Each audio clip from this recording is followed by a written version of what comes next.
Hi, this is Phoenix, and I'm going to do what I like to do, and I'm going to take a topic or an issue and look at it philosophically.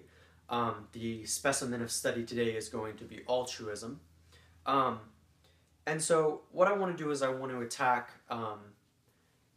certain notions of altruism and why altruism exists. The two views I'm going to start with are the evolutionary claim and the hedonistic claim, as they could be called. So, according to evolutionary psychology and evolution in general, altruism exists as a chiefly mechanical function. It exists to propagate the species. Now, uh, in other words, when you're kind to somebody, you're only nice to them to foster cooperation, and that is essentially so you can mate. And so it leads to the species continuing. And that to me seems very it seems to undercut what altruism is, and I'm going to go into that later. But for now, I'm going to say it seems to undercut the genuineness of altruism. It implies that altruism isn't something that can be done for its own sake. It's something that's done for a chiefly mechanical cause, for a chiefly mechanical reason, and the reason is in order to further the species. In a sense, it could still be seen as selfless, um, and yet it's hard not to see it as still mechanical nonetheless. So you can see it as selfless because you're thinking about other people and you're thinking about the species as a whole and thus trying to propagate it. And yet, on the same token, there's something detached about that kind of view of altruism, um, and that's kind of the notion that I'm attacking.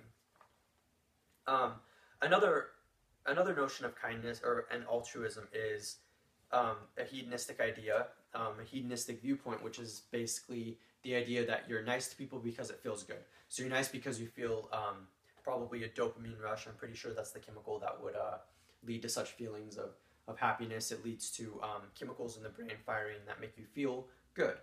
And so again, it's chiefly material. And this is kind of the problem that I have also with the evolutionary perspective, which is that it seems very material. Altruism becomes a means to an end. And so, in other words, whenever you're kind to a person because you feel good, it doesn't seem like it's a very genuine gesture. Um, and and that's the notion that I want to attack. Now, there's two other ways that altruism and kindness have been looked at throughout the centuries. There's of course the golden rule: do unto others as you would have them do to you. Again, I have trouble with this. Not necessarily saying that it's wrong, but having trouble with it as a complete philosophy because basically it implies that you're still only thinking about the consequences. You're still only thinking about the material gains. You want to be nice to somebody because you don't want them to be mean to you. And this seems unfair in a sense. It seems to undercut what altruism can be. Um, Kant has another formulation of kind of the same principle, which is that his categorical imperative, which is the idea that you don't perform an action unless it becomes a universal law. Again, this is still thinking about consequences, and in Kant's case, it's definitely thinking about consequences because you would only do something if it was going to affect the sum total of existence. But again, it's still thinking about consequences. Now, all of these viewpoints aren't necessarily bad. In fact, I think that they're very useful. I think that they're good rules. I think that they're good ways of looking at altruism. But I want to extend the conversation a little bit further and say that by looking at these by looking at altruism from these perspectives, what we're doing is we're looking at altruism and kindness too materially or in terms of consequences. We're not looking at altruism as something that essentially can transcend us. And so my solution to this is to also try to look at kindness as a kind of metaphysical thing. And so my metaphysical claim is that altruism should exist for its own goodness, not for the material rewards, whatever that may be, whether that's propagating the species, whether that's feeling good, whether that's having people treat you with respect and treating you with dignity and the like, things that are important to our well-being. Um, Essentially, most of these viewpoints seem to focus on, at least parts of the viewpoint seem to focus on a tangible reward not on a principle built outside the action, and consequently immaterial. This viewpoint is important because it allows good actions to exist for their own sake, not because we require them, as pretty much all of these viewpoints would imply, but they don't exist because we require them, but they are rather than a means to an end, they are an end unto themselves.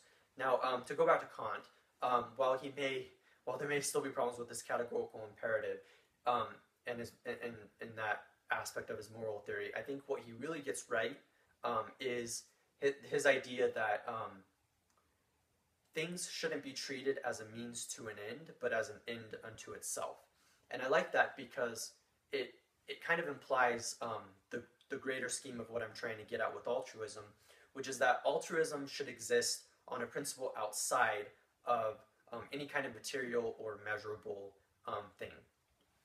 And so, in some cases, not all of it's measurable, but in many cases, it is measurable, and for the reasons that I've mentioned in the past. And so, in my thought, I can't help but feel like the benefits of altruism is a kind of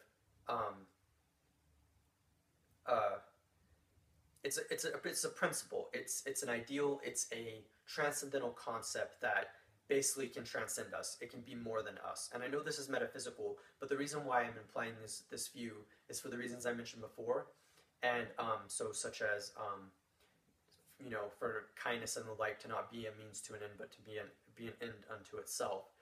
To do what it's going to do and to let that be the end of it. To not treat it as something that has to achieve some particular function.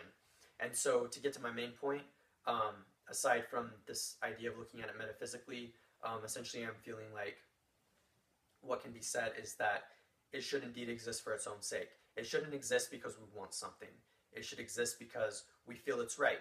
And that claim itself would probably be seen as bad philosophy because I'm not offering any reasons, but at least specifically, but I pretty much did just offer reasons in the sense that it's built on a principle that is outside of us and is thus greater than us, and is something that essentially becomes more than us. And I think that that's what's important, and I think that that's why it's important to think about altruism, not always in terms of these more mechanical ways of looking at it.